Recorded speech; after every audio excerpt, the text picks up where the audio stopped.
जय मल्हार, जय धर्मेश, जय सेवा, जय भीम, जय ज्योती। सर्व जनपद एकत्र करून अखंड भारत निर्माण करणारा पहिला राजा, धनगर राजा, चक्रवर्ती सम्राट चंद्रगुप्त मौर्य एकही युद्ध न हारता अजिंक्य योद्धा, 23 विश्व विद्यापीठाचा संस्थापक, भारताच्या सर्व राजमुद्राचा संस्थापक, भारतीय वस्तुकला आणि शिल्पकला जगाच्या पटलावर नेणारा सर्वोत्तम प्रशासक, बौद्ध धर्माचा सर्वोच्च प्रचारक, सत्यमेव जयते हे ब्रीदवाक्य ज्याचे आहे, ज्याच्या नावाने देशाचा सर्वोच्च पुरस्कार दिला जातो, अशोक चक्र अतुलनीय शौर्याबद्दल दिले जाते, असा भारताचा पहिला राजा, सम्राटों का सम्राट, धनगर राजा चक्रवर्ती अशोक मौर्य। अन्याय अत्याचार काय आहे, कोण करत आहे हे पहिले लक्षात घेऊन त्या अन्याय अत्याचारावर प्रबोधन करून न कुठलाही मोबदला देता, न कोणताही पगारी देता, भावी पिढीच्या उज्ज्वल भविष्यासाठी व जमीन जंगलसाठी, जंगल या बर्बरतावर वाढणाऱ्या बलाढ्य अशा शत्रूसोबत लढणारे प्रशिक्षण देऊन त्यांना गुरिल्ला नीतीचे प्रशिक्षण, पारंपरिक हत्यार पारंगत करून भारताचा पहिला संघटन करणारा महापुरुष, धनगर पुत्र, वीर योद्धा बुधू भगत आणि जत्रा भगत यांच्या कार्याला आणि कर्तृत्वाला नमन करतो आणि थोडक्यात त्यांची गाथा आपल्या समोर प्रकट करतो, जेणे करताना ज्या जमातीत आपण जन्माला आलो त्या जमातीचा इतिहास आणि भूगोल लक्षात घेऊन त्याचा प्रसार आणि प्रचार करण्याचं जे ऋण आपल्यावर पडलेलं आहे ते ऋण फेडण्याचा प्रयत्न आपण सर्वजण मिळून करू। आता हा धनगर पुत्र वीर बुधू भगत याचा जन्म 17 फरवरी 1792 झाला, सिलाई गावामध्ये, रांची क्षेत्रामध्ये, परांगणामध्ये, आणि तो शहीद झाला 28 फरवरी 1832 मध्ये। म्हणजे याला आयुष्य मिळालं 40 वर्षाचं आणि 40 वर्षाच्या आयुष्यामध्ये 28 वर्षाचा संघर्ष, आणि अंतिम संस्कार झाला 29 फरवरी 1832 मध्ये। जेव्हा 1803 पासून संघर्ष सुरू केला, हा संघर्ष कोणाच्या विरोधात होता तर जमीनदार, सावकार आणि अंग्रेज, आणि त्यांच्या पिताचं नाव होतं शिबू शुक्रा भगत, त्याच्या माताचं नाव होतं बालकुंदरी शिबू भगत, आणि पत्नीचं नाव होतं शिवनी बुधू भगत, आणि त्यांना 3 मुलं होते। त्या मुलाचं नाव एकाचं हलदर होतं, एकाचं गिलदर होतं आणि एकाचं उदयकरण होतं, आणि 2 मुली होत्या, एक रुनिया आणि झुनिया। असा यांचा परिवार होता, आणि या संपूर्ण परिवार त्यांच्या संघर्षामध्ये सोबत होता। आता जेव्हा हे गाव होतं सिलागाई गाव, एका कोयल नदीच्या किनाऱ्यावर बसलेलं आहे, आणि ते बसलेल्या गावामधून सर्वसाधारण कुटुंबामध्ये त्याचा जन्म झाल्यामुळे, त्याला वडील शेतकरी असल्यामुळे त्याला घरच्या शेळ्या मेंढ्या घेऊन जंगलामध्ये जावं लागेल, आणि जंगलात जात असताना तो शिकारी करायचा, शिकारी करण्याचा शौक होता। त्या काळामध्ये शिकारीशिवाय दुसरा पर्याय नव्हता, आणि शेळ्या मेंढ्या घेऊन गेलं की नंतर दुपारची जे शिदोरी राहते, जे जेवण करण्याचा डब्बा राहते, तो शिदोरी घेऊन त्या कोयल नदीच्या काठावर बसायचा, आणि त्या कोयल नदीच्या काठावर आपली शिदोरी खाताना तिथून जमीनदाराचं सैन्य यायचं, तिथून इंग्रजाचं सैन्य यायचं, आणि आमच्या ज्या आदिवासी पारंपरिक समूहामधल्या ज्या लोक होते त्या लोकांच्या ज्या फसला होत्या, ज्या शेत्या करत होते त्या नदीच्या काठानं त्या फसला कापून घेऊन जायचे आणि ते कापून नेल्यामुळे आमचे मुलं बाळं घरी उपासानं भूकमरीनं पडून राहायचे आणि ते भूकमरी असल्यामुळे आमचे बालक महिला वृद्ध त्या भूकमरीनं मरण पावायचे. आणि हे सगळं दृश्य हा वीर बुधू भगत आपल्या स्वतःच्या डोळ्यांनी बघायचा आणि ते डोळ्यानं बघताना त्याच्या आत्म्यातून जे ज्वाला निघायची की बा या इंग्रजाच्या राजसत्तेमध्ये 597 संस्थानिक राजे होते आणि या राजाकडं सगळे सैनिक हे पगारानं असायचे, परंतु त्या काळामध्ये पगार देण्यासाठी त्याच्याकडे गरिबाचा मुलगा आणि गरिबाचा मुलगा क्रांती करायचा म्हटलं त्याला खूप आजही अवघड जातो. तर तेव्हा किती अवघड गेलं असं हे आपल्या लक्षात येते.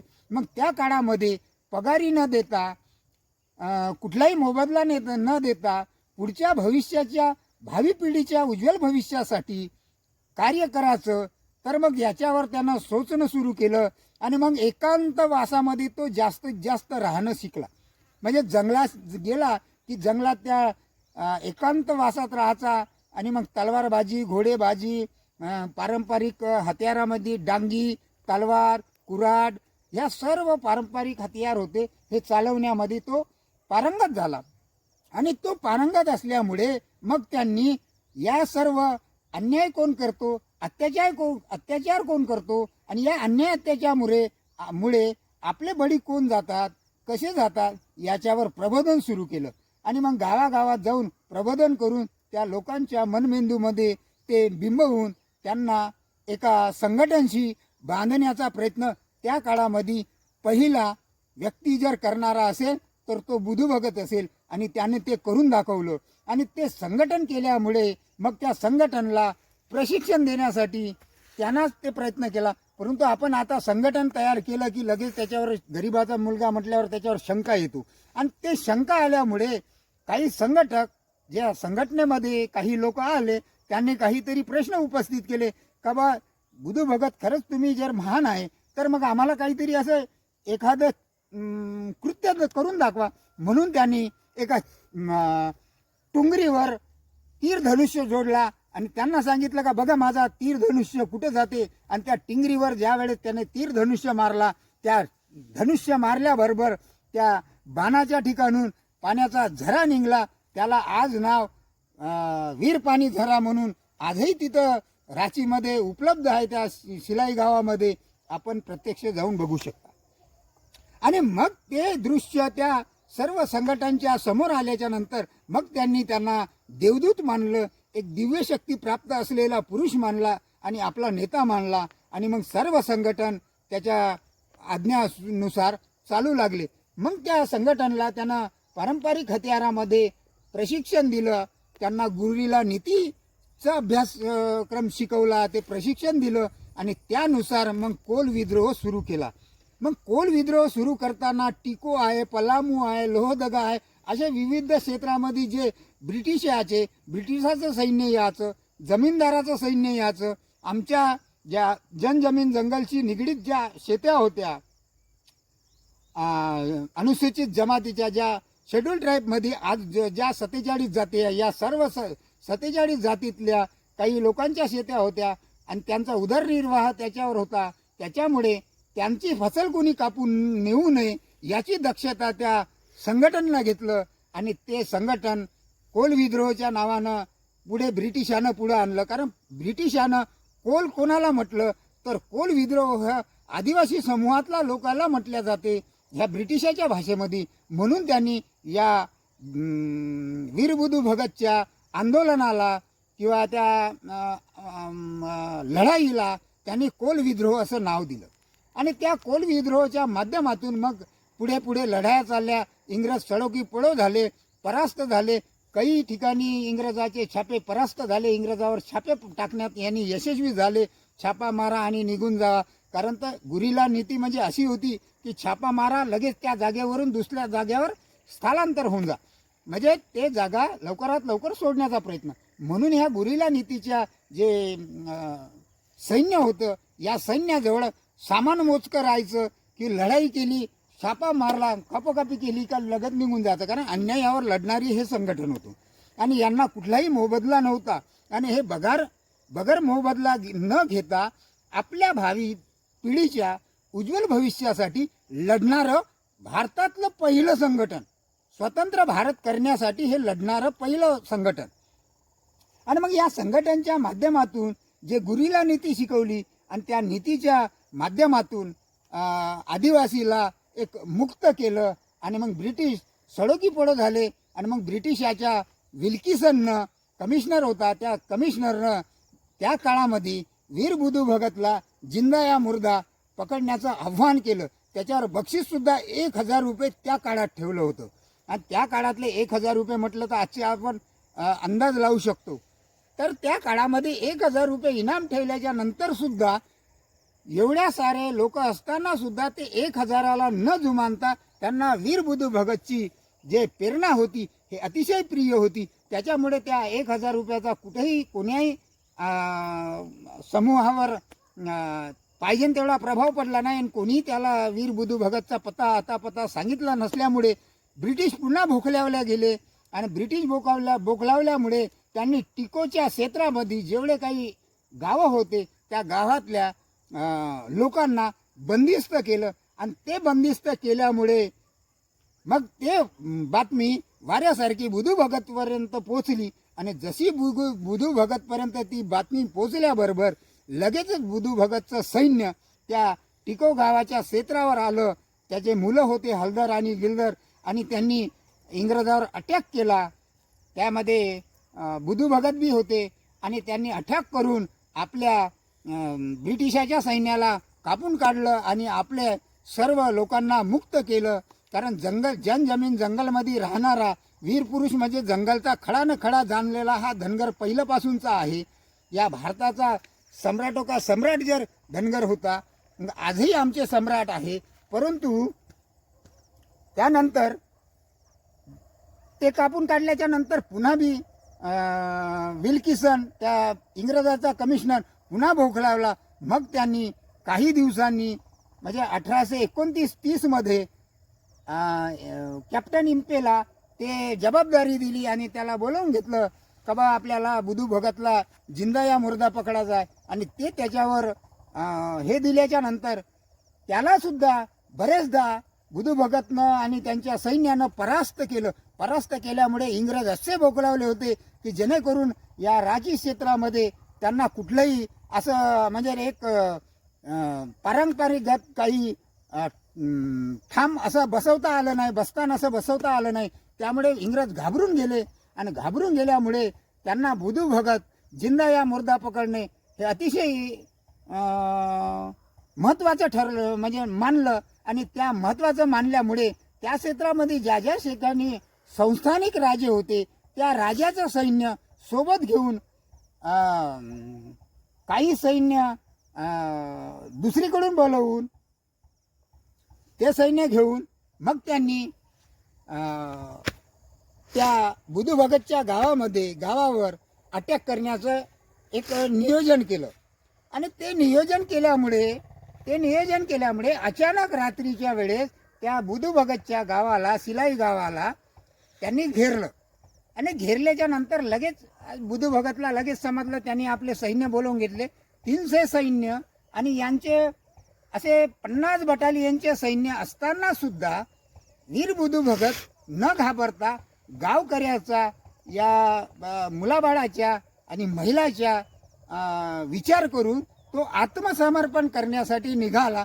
त्यावेळेस सर्व गावातली आणि सैन्य मंडळी त्याच्या आमनेसामने पुरा गोल झाले आणि त्याला रिंगण केलं. आणि त्याला सांगितलं का आपण आत्मसमर्पण नाही करायचं, आपण लढू या इंग्रजाच्या विरोधात. कारण आपला लढा हा जनजमीन जंगलसाठी आहे आणि भावी पिढीच्या उज्ज्वल भविष्यासाठी आहे कुठेतरी.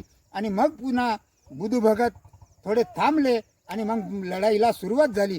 पारंपरिक हत्याराच्या नुसार आमचं सैन्य लढत होतं, आमच्या महापुरुष लढत होते, जे जे वीर मावळे होते ते लढत होते. आणि तिकडून ब्रिटिशाचं सैन्य कॅप्टन इम्पेच्या माध्यमातून तिकडून बंदुकीच्या माध्यमातून बारूदीच्या माध्यमातून ते तिकडून लढत होते. असे लढता लढता लढाई 12 दिवस चालली आणि अखेर 13 फरवरी रात्रीचा वेळ निघाला आणि त्या ह्याच्यामध्ये त्या इंग्रजाला परास्त व्हावं का काय अशी परिस्थिती निर्माण झाल्यामुळे ब्रिटिशांनी मग त्या लहान मुलाला टार्गेट करणं शिकलं, त्यांच्यावर गोळ्या झाडणं म्हणजे नीती अजमावली. त्या महिलावर टार्गेट करण्याची नीती अजमावली. त्या बुजुर्गावर, त्यांच्या गुरेढोरावर, त्यांच्या घरं जाळण्याचा प्रयत्न त्या वेळेस त्या ब्रिटिशानं केला. त्यामुळे कुठेतरी अस्वस्थ होऊन थोडे थांबले असता त्याचा फायदा घेऊन कॅप्टननं त्यांच्यावर अताधुंद गोळीबार केला आणि त्या गोळीबारामध्ये ब्रिटिशाच्या हाती न लागता स्वतःच्याच यानं शहीद म्हणून ते वीर बुधू भगत झाले. आणि शहीद झाल्याच्या नंतर सुद्धा ब्रिटिश सरकारनं त्या कॅप्टन इम्पेनं त्या मृतदेहाला तिथं न सोडता ते रांचीमध्ये आणलं, हजारीबागमध्ये आणलं आणि हजारीबागमध्ये आणून त्याची सीर अलग करून ते सीर विल्किसनला म्हणजे कमिशनरला त्या ट्रेननं पाठवलं. आणि ते ट्रेननं गेलेलं सीर जोपर्यंत वापस येत नाही तोपर्यंत इकडं अंतिम संस्कार नाही झाला. कारण तर त्यांचा जन्म जर 17 फरवरी 1792ला झाला, त्यांचा शहीद होण्याचा दिवस जर 13 फरवरी 1832 असेल, मग त्यांच्यावर अंतिम संस्कार 29 फरवरी 1832 मध्ये का झाला? तर याच्यावर कुठेतरी आपल्याला विचार करावा लागते. कारण आपले महापुरुष लढले वाघासारखे आणि त्याच वाघाची औलाद जर आपण असेल तर आज जे हे लोक षड्यंत्र करत आहे, जे प्रस्थापित षड्यंत्र करत आहे, त्या काळात सुद्धा 597 संस्थानिक राज्य असताना सुद्धा इंग्रजांना राज्य केलं. तेच पद्धत आत्ता हे सरकार करत असतील आणि आम्हाला आमचा संविधानिक हक्क अधिकार जर देत नसतील, नाकारत असतील, हा भारत देशाचा संविधान हा गुरुग्रंथ आहे, संविधानाच्या नुसार जर आम्हाला आमचा हक्क मिळत नसेल तर आम्ही भी आमच्या वाघाचे ज्या वीर बुधू भगतचे वंशज आहो. कारण हे वीर बुधू भगत या महाराष्ट्रातले कर्मभूमी आणि त्यांची जन्मभूमी आहे आणि त्या जन्मभूमी आणि कर्मभूमीतून त्यांनी पहिलं पलायन करणारी जे जमात होती हे धनगर होती आणि हे जमात या गावातून त्या गावात, त्या गावातून त्या गावात पलायन करायची. त्यामुळे ते त्या ठिकाणी पोचले होते आणि त्या परिस्थितीला मात करत करत ते तिथे गेले होते. आणि त्यांची जर कर्मभूमी आणि जन्मभूमी जर महाराष्ट्र असेल तर या महाराष्ट्रामध्ये आज आम्ही जो धनगर जमात आहो, आम्ही त्यांचेच वंशज आहो, ते जर वाघासारखे लढले असतील तर मग आम्ही वाघासारखे लढण्यासाठी आज तयार होणे काळाची गरज आहे.